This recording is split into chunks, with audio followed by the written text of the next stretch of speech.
shortage at the Garden leads to a relative famine for the Rangers. No Artemi Panarin for the first time this year, and the fans file out of the Garden as the Rangers file off to a 9-day break with a 4-2 loss to the Islanders on home ice. As we welcome you into the Delta MSG studios, John Giannone alongside Steve Valiquette. You had the feeling when they made the announcement in pregame that Artemi Panarin wasn't going to play, that goals would be a premium.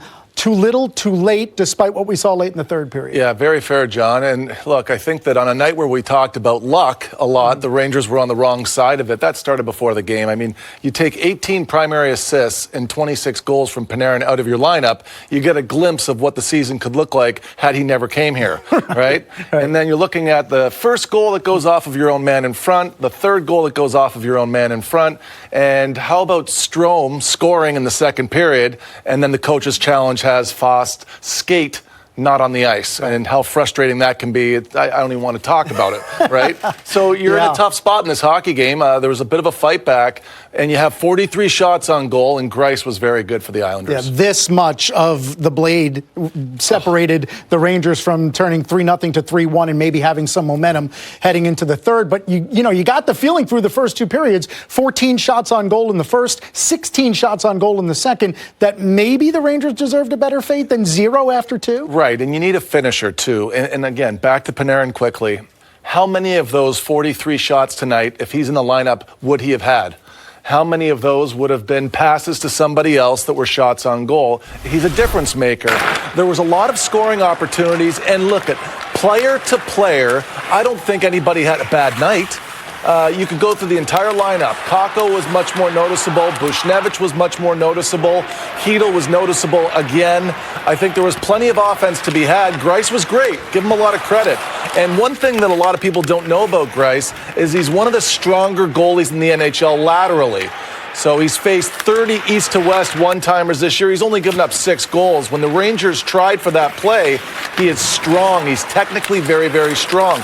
In the third period, this was a nice post again, unlucky here for Lemieux in his first game back. And then the same thing, second game back rather, and the same thing for Kakko. Big chance there at the end of the third period. So maybe with a little bit of luck, the Rangers could have got closer, but they did get a little bit of good fortune of their own with 2 power play goals in the third. They do say luck is the residue of design, but puck luck doesn't always follow that adage. And you mentioned the first and third goals for the Islanders. In both of those cases, the last person to touch the puck before it went in was a Ranger. Right. And look, guys are always trying to help out. You're trying to block. You're trying to get sticks. This game's moving very quickly, and especially on the first one. Lindgren's doing his job. He's net front. He's getting coverage. He's on Bailey. Bailey deflects the initial shot off of Georgiev, with then caroms and ricochets off Lindgren. There's nothing you can do. That's hockey. It's going to happen some nights. And then on the third goal, Barzal's pass to Lee's a one-timer. He gets it off quickly. Howden's in the lane, but that one goes off the shaft of his stick, John, and it bounces 3 or 4 times, and it just becomes a very difficult night of Plinko for Georgiev. And for all goalies receiving the play, there's nothing you can do. You can't try harder and make those saves. And add the fourth goal on Georgiev, which he had no chance on. He still plays a great game, but he eats 4 goals. Yeah.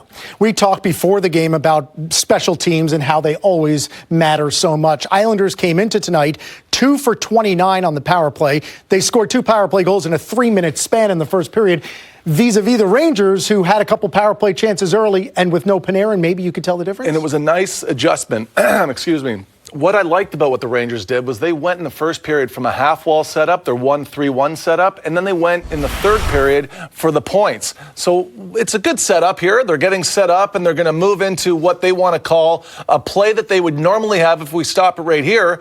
If we would normally have a righty right here, if that's Zibanejad, that gives you the option. Think about the goal that they scored on Thursday against the Islanders, where Zibanejad gets the one-timer and then Kreider comes in front. Well, you don't get that play when you have a lefty there. You only have a deflection. So that doesn't work.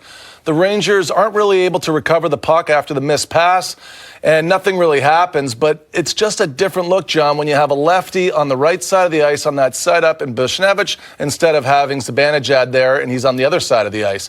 Now, on the next entry, they go to the left side of the ice, and if we stop it. Yeah, we'll keep it running for a second. When Strome gets it back, we'll stop it right there. Now, again, you're going to look at, now you've got Buchnevich. He's got a one-timer, and you can have Strome climb and shoot. You still have Kreider in the front, but the problem is you have Zibanejad over here as a right-handed shot that has to receive the puck and not have his one-timer. So you lose that. You lose that look.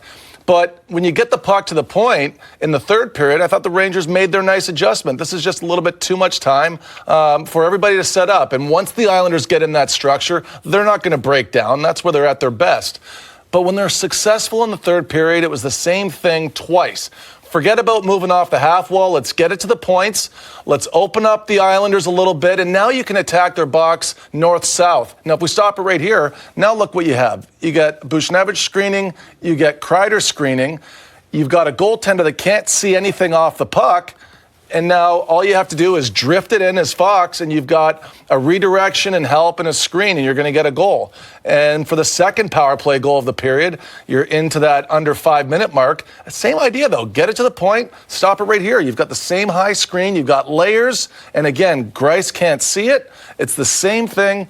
It's a good look when you don't have your lefty-righty combination the way you'd have it with Panarin in your lineup, and it's a good adjustment, and it's a big step forward for the Rangers to be able to score a different way. It doesn't have to be off the half wall. And should be a step forward for Pavel Buchnevich, whose goal matches his total from the previous 13 as he heads into break.